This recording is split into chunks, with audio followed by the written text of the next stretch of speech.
Mesdames et messieurs, bonjour. Bienvenue pour cette nouvelle émission consacrée au BTS Commerce International ici au lycée La Providence de Thionville. Une émission spécifique au format court dédiée aux langues et à la transversalité.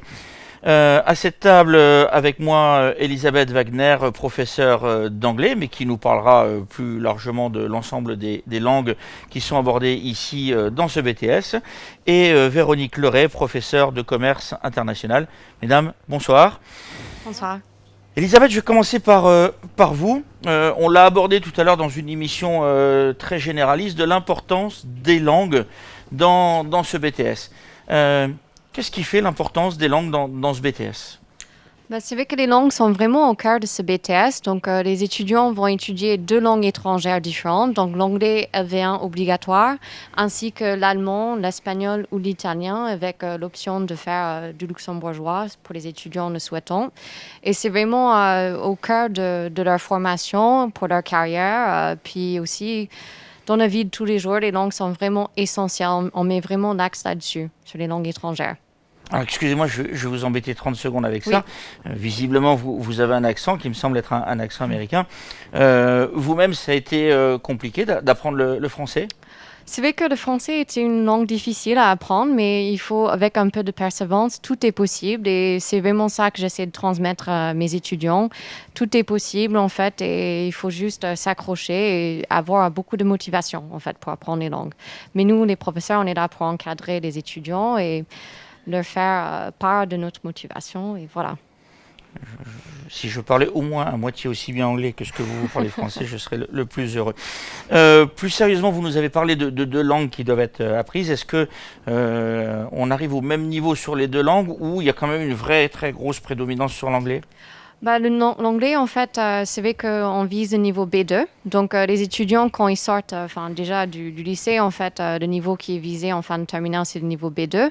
Donc, dans ce BTS, en fait, on va viser plutôt un langage économique et commercial. Donc, vraiment partir de ce qu'ils ont déjà comme base et essayer d'approfondir. Et ensuite, dans la LV2, en fait, le niveau qui est visé est le niveau B1, en fait. Donc, qui est toujours un niveau intermédiaire qui permet de pouvoir se débrouiller dans la plupart des situations courantes qui sont rencontrées à l'étranger ou dans la vie professionnelle. Et enfin, j'aimerais juste y tuer une idée reçue. On est si mauvais que ça en langue, en français, Non. et si oui, pourquoi? Non, du tout. Mais nous, dans ce BTS, on met vraiment l'accent en fait sur les mises en situation professionnelles. Donc, on met les étudiants en binôme, en fait, vraiment avec des situations qui sont intéressantes. Donc, des jeux de rôle, enfin, vraiment des appels téléphoniques, des situations de négociation. Donc, vraiment, on essaie de faire des choses, des activités qui sont ludiques, mais aussi très intéressantes et formateurs pour les élèves. Donc on peut arrêter le French bashing une fois pour toutes sur Tout notre à niveau fait, tout à en fait. langue. Il n'y en a pas besoin. Et d'ailleurs, ça, c'est un mot anglais. Donc voilà. Je l'ai utilisé à bon escient Voilà. pour une fois. Véronique, le thème de cette émission, c'est langue vivante et transversalité. Très clairement, c'est quoi la transversalité? Elisabeth, je crois, a commencé à en esquisser une ébauche. Alors, on a 3 blocs en fait. On a le bloc développement de la relation commerciale dans un environnement interculturel, voilà.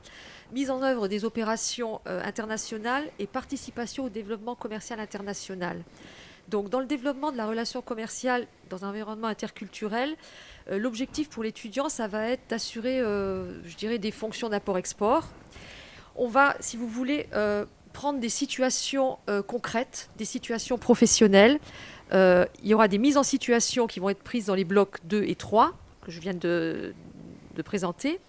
Et ça va alimenter le bloc RCI, relations commerciales dans un environnement interculturel.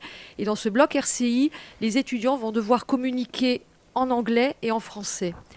Alors, dans ce bloc RCI, il y aura une partie qui sera RCI anglais, une co-intervention des 2 enseignants, de l'enseignant de commerce international et de l'enseignant d'anglais. Cette co-intervention, c'est une véritable, c'est une véritable collaboration. Il y a une co-évaluation. Les 2 enseignants travaillent véritablement en symbiose et à partir de mise en situation. Donc, on prend une entreprise qui souhaite, par exemple, exporter au Royaume-Uni et l'étudiant va devoir faire toute la démarche de veille informationnelle pour connaître les codes culturels du pays et mettre en œuvre donc des techniques de communication, de négociation en anglais pour pouvoir exporter au Royaume-Uni. On parle beaucoup d'animation, de co-animation, et c'est-à-dire qu'à un moment donné, on sort quand même des schémas de cours structurés comme on pourrait les connaître par ailleurs pour aller vers des choses qui soient plus dans le monde du concret. Ah, tout à fait. Ça n'a rien à voir avec un cours magistral. On travaille sous forme d'atelier. Les deux enseignants sont là. On propose des situations aux étudiants. Ils vont travailler sous forme de jeu de rôle avec des situations concrètes qu'on peut retrouver au sein de l'entreprise, ce qui permet de les préparer au stage en entreprise et à leur avenir professionnel, enfin le travail qu'ils exerceront plus tard. Voilà. C'est assez paradoxal parce que à la fois les gens viennent ici pour trouver quelque chose qui soit très encadré, mais au sein duquel on leur donne beaucoup de liberté. Ça reste encadré, hein. Ce sont des ateliers, mais les deux enseignants sont là et on est là pour épauler les étudiants, on est là pour les guider, on leur donne les techniques à utiliser, les connaissances nécessaires pour les utiliser. On leur insuffle la manière dont on doit se comporter. On attache beaucoup d'importance au savoir-être. Parce que dans le monde professionnel et en entreprise, le savoir-être est quand même primordial. Donc ils sont très encadrés et accompagnés. Alors je vais rebondir juste, si vous le voulez bien, sur cette notion de savoir-être et poser la question à Elisabeth. Est-ce qu'il y a des savoir-être différents en fonction des pays? Vous venez vous-même des États-Unis. Est-ce que cette notion de savoir-être est d'abord tout aussi importante que chez nous? Mais est-ce que culturellement, à un moment donné, il y a des mises en situation de savoir-être qui sont différentes en fonction des pays où on va? Oui, bien sûr, le savoir-être est essentiel en fait dans tous les pays, mais c'est vrai qu'il y a des différences culturelles dans chaque pays.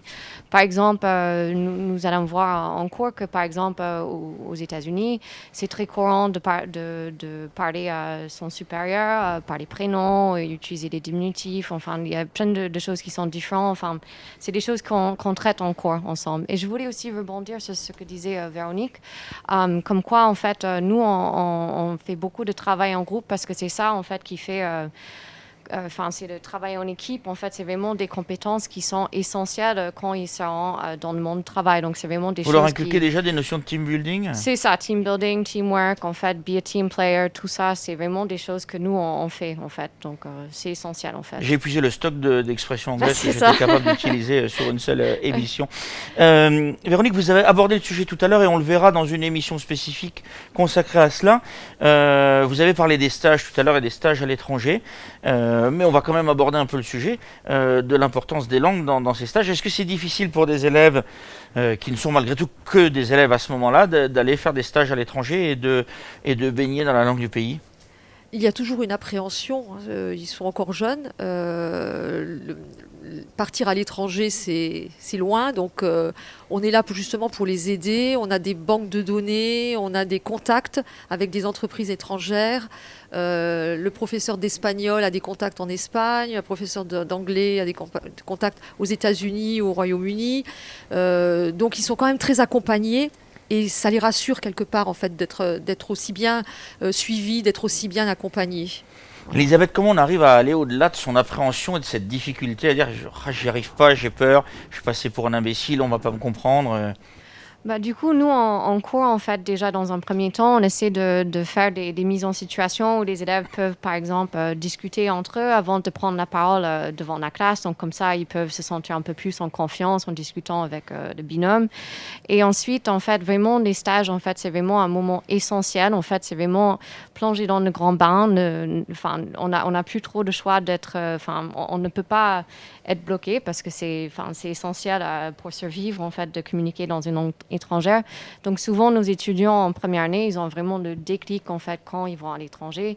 Et en deuxième année, c'est vrai que ça devient beaucoup plus fluide, en fait, le fait d'être immersé dans une langue étrangère.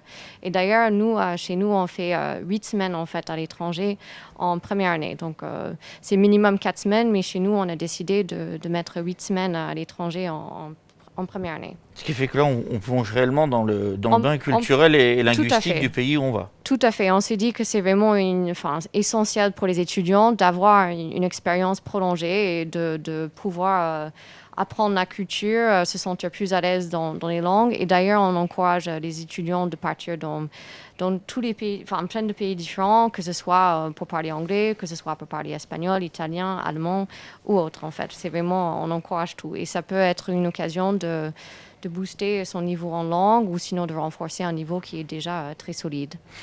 Une question encore une fois très personnelle. Est-ce que vous-même, quand vous étiez plus jeune, vous aviez cette appréhension de parler le français devant les gens? Et si oui, donnez-leur un truc ou une astuce pour que justement on puisse combattre Oui. ce trac. En effet, oui, j'ai toujours eu peur, mais c'est vrai qu'il faut juste se mettre en situation. Moi, à l'époque, c'est vrai que j'avais des correspondantes et justement, j'en avais certains qui étaient à Thionville.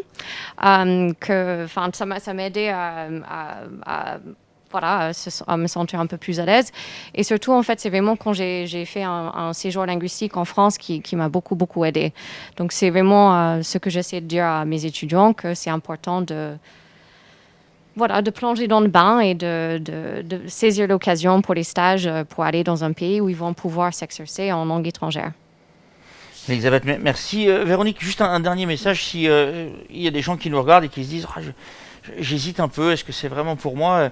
Quel est l'argument que vous donneriez pour dire ouais, il faut vraiment jeter un regard sur ce BTS, et qu'est-ce qui pourrait attirer un jeune pour venir dans ce BTS? C'est un BTS qui est très reconnu sur le marché du travail, très reconnu par les entreprises. C'est une formation professionnalisante et avec une forte employabilité.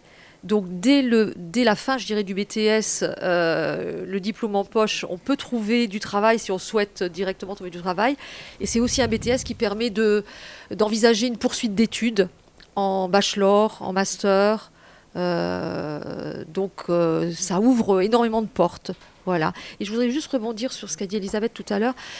Nous, membres de l'équipe éducative, on voit la différence, on voit le changement entre la fin de première année et la deuxième année. C'est-à-dire après les 8 semaines de stage à l'étranger, les étudiants sont transformés en fait. Et ils ont gagné énormément en maturité.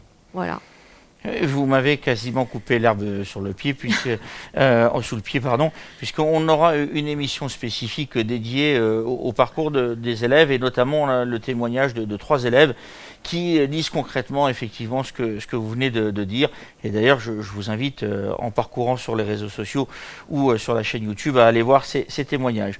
Véronique, Elisabeth, merci beaucoup à vous toutes et à vous tous, et à très bientôt. Au revoir. Merci. Au revoir. Au revoir.